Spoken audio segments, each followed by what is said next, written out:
It was a gloomy April evening in 2015 when the news of the devastating 7.8 earthquake in Nepal shook not just the ground there, but also our hearts. My fiancé and I, both deeply involved in the medical profession, found ourselves glued to the TV screen, our eyes fixated on the unfolding tragedy. As the reports poured in, revealing the grim reality of over 8,000 lives lost and hundreds of thousands displaced, the magnitude of the disaster weighed heavily on us.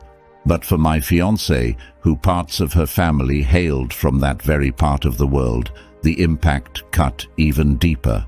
Her emotional response was palpable, her connection to the people affected evident in the lines etched on her face and the somberness in her eyes. We had been together for 4 years, having met during a volunteering event in the inner city, a shared passion that drew us closer. 6 months earlier, I had proposed to her, and amidst our bustling lives, we had dreams of building a family. Our mutual commitment to helping others had played a significant role in bringing us together, and it was her kind heart and selfless acts that initially attracted me to her. In those moments, watching the news coverage, her kindness manifested in an intensified way. Calls started flooding in, and she instinctively answered, knowing people in Nepal who were now grappling with the aftermath. It wasn't a question of whether we should do something. It was a certainty that we had to act. We had previous experiences traveling abroad to assist natural disaster victims, partnering with organizations like Doctors Without Borders. As we contemplated our next steps, memories flooded my mind of the countless times we had volunteered side by side, the unity we felt in our shared mission to alleviate suffering. It was during these times that I witnessed the intensity of her compassion, the genuine care she extended to those in need. Though we had discussed having kids and envisioned a future together, life's demands had continually pushed that dream into the future, and we contemplated on adopting if we got to a point where we couldn't have kids of our own. Now, faced with the Nepal earthquake tragedy, the urgency to make a difference took precedence.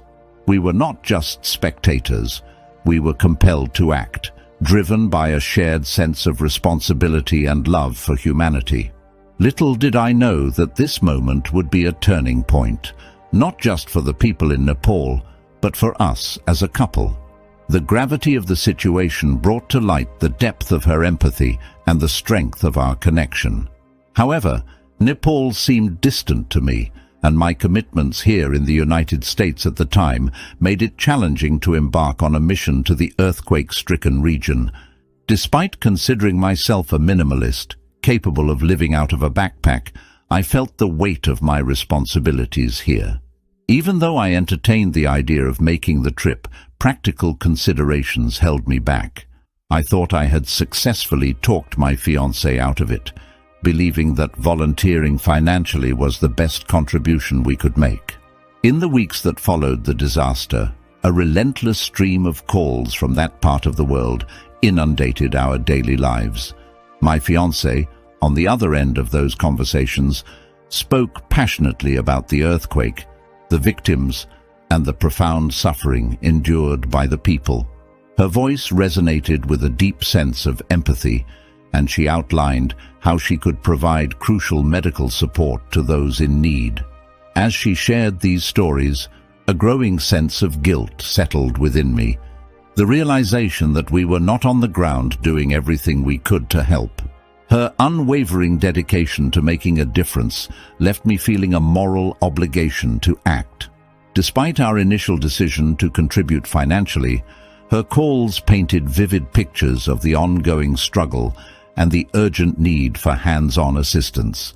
It became apparent that she wouldn't stop thinking about or be free from the weight of the disaster unless she traveled to Nepal to satisfy her desire to help in a more direct and impactful way. The realization dawned on me that her kind heart and intense desire to help were not just qualities that had initially attracted me to her. They were the essence of who she was. Her actions spoke volumes, and as she embarked on this selfless mission, My mindset at the time was that I couldn't be prouder of the woman I was fortunate enough to call my fiancée. It was an unprecedented situation in our 4-year relationship. My fiancée was about to embark on a journey without me. If my commitments in the States had allowed, I would have joined her without hesitation. It was only when I finally gave her the go-ahead that I discovered how strongly she desired to go. With a sense of urgency, she hurriedly prepared for the trip, leaving behind many essentials. I suggested waiting for items we had ordered online, but her eagerness to help surpassed any delay. 2 weeks after the earthquake had struck, my fiancée surprised me by booking a ticket to fly to Nepal. Her determination to make a difference, to be a beacon of hope for those affected, became a driving force. As I watched her make preparations for the journey, I couldn't help but admire her selflessness and commitment to alleviating the suffering of others, even at the expense of her own comfort and safety. Upon her arrival in Nepal, the complaints started trickling in. She found herself without this or that, regretting the hasty departure. I tried to remind her to be patient and wait for the ordered items, but the urgency of the situation seemed to cloud her judgment. Given that part of her family hailed from that region, and she was of mixed heritage, she stood out in Nepal. This raised concerns for her safety, and I couldn't help but worry about her becoming a potential target. Moreover, a journey of this nature demanded a significant amount of resources, and I was there to support her financially, providing whatever assistance she needed. Our daily conversations became a lifeline, connecting us across the miles. She would share stories of the people she helped each day, her role focused on assisting the hospital and medical staff. For security reasons, she opted to stay at a Western hotel in a more secure area, a decision that eased some of my worries, but didn't entirely erase the concerns I felt for her well-being. As she navigated the challenges of being in a foreign land, far away from the comfort of our shared life, I found myself immersed in a mix of emotions: pride in her selflessness, worry for her safety, and a longing for her return. Her initial plan was to stay in Nepal for 2 weeks, but looking back now, I realized that our communication began to dwindle. She quickly ran out of money, and I became her lifeline, supporting her every need. Throughout this time, she gave me no reason to doubt her, and I suspected nothing. As she extended her trip from 2 weeks to eventually 6, she had to adjust her return flight and replenish her supplies, all funded by me. Unfortunately, in the midst of my busy work schedule, I failed to notice the drop-off in our calls, or the fact that most of her calls were to ask for more financial assistance. Time seemed to slip away as I juggled long hours at work, and before I knew it, I was driving to the airport to pick up my fiancée. The anticipation of seeing her again was palpable, and we couldn't wait to reconnect on a deeper level. In the next couple of days, our intimacy soared, and it was different from our usual interactions. Normally, I would initiate, but this time, she took the lead every single time. At first, it seemed like the natural result of being apart for so long. It made sense in my mind. She missed me, and perhaps, after 6 weeks without intimacy, she felt like she had some catching up to do. However, something felt off. The intimacy, instead of being a genuine expression of our connection, felt empty. It was as if it had turned into a chore for her, a duty that needed fulfilling. I couldn't quite pinpoint why, but the organic and authentic nature of our closeness seemed to be missing. I brushed it off, attributing it to the long separation and the eagerness to rekindle our physical connection. Little did I know that there were hidden layers to the story, waiting to unravel. I played along, oblivious to any ulterior motives behind her sudden surge of affection. It wasn't until about a month after her return from Nepal that I began to sense something was amiss. She spent an inordinate amount of time on her phone, even when we were together. Her attention seemed elsewhere, as if her body was present, but her mind was distant. That's when I started to suspect that something significant might have happened during her trip. The feeling of unease lingered, and it wasn't until 2 months later that she dropped a bombshell. She was pregnant. Shock coursed through me. How could this be? We hadn't planned for it, and she had always been on birth control.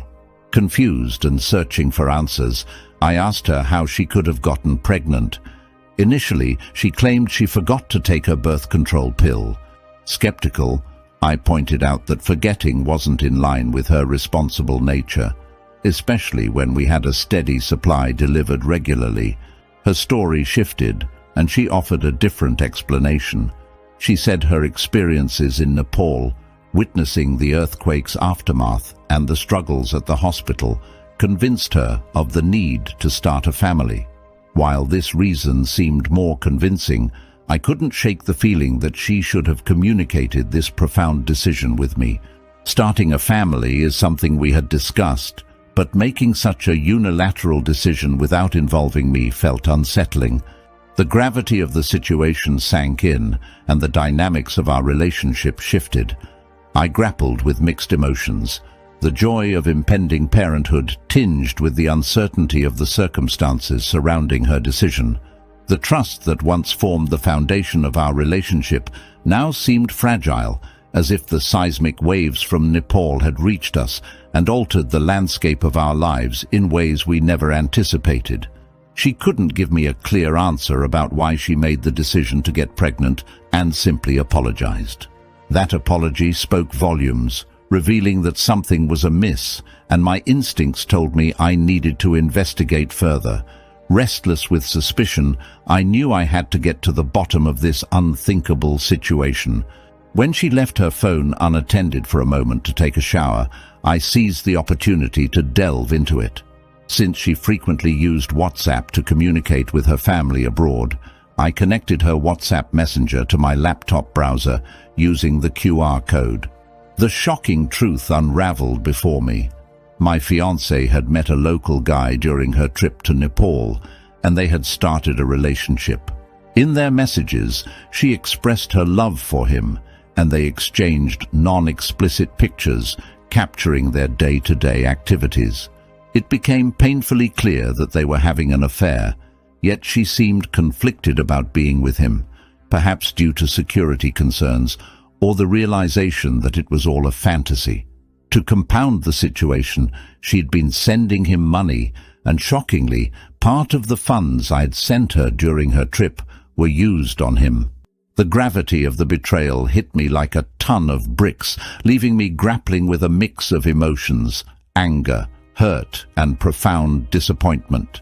The foundation of trust in our relationship crumbled, and the implications of her actions reverberated through our lives, leaving us at a crossroads I never anticipated.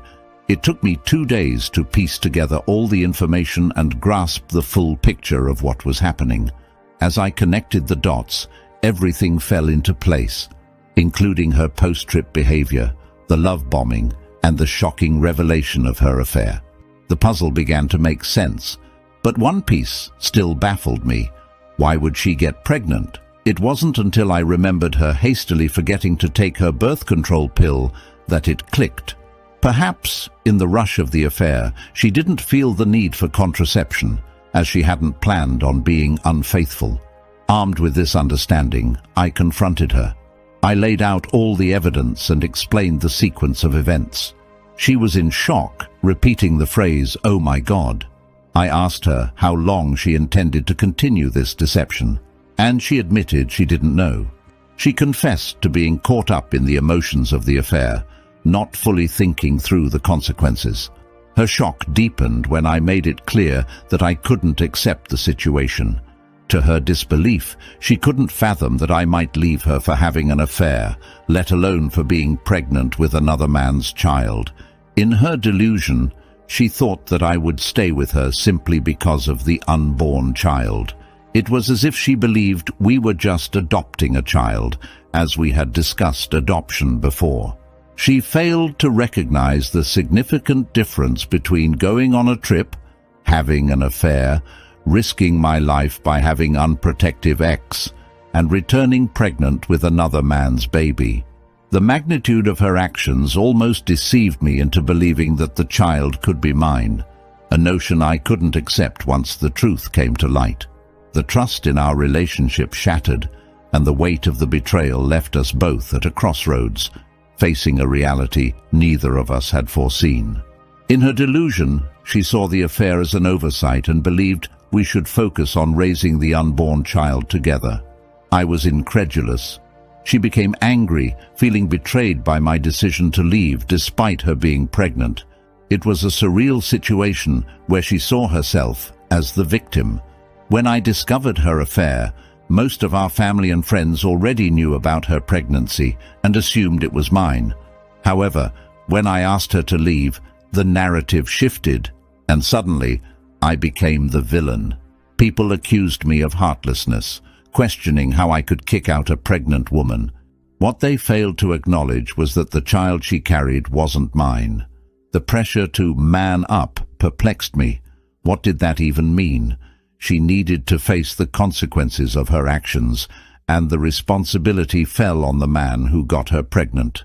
Frustrated by the skewed perspectives of our mutual friends, I chose to distance myself from them, recognizing their inability to comprehend the gravity of the situation. Thankfully, my family supported me through this tumultuous time, even though they cared for her. After confronting her, she couldn't provide a clear explanation for her actions. She claimed she still loved me, but those words held little significance in the face of such a profound betrayal. Love, in my understanding, didn't involve such acts of deceit and hurt. My dad told me that this was a valuable learning experience, emphasizing that we hadn't yet gotten married, making it easier to part ways.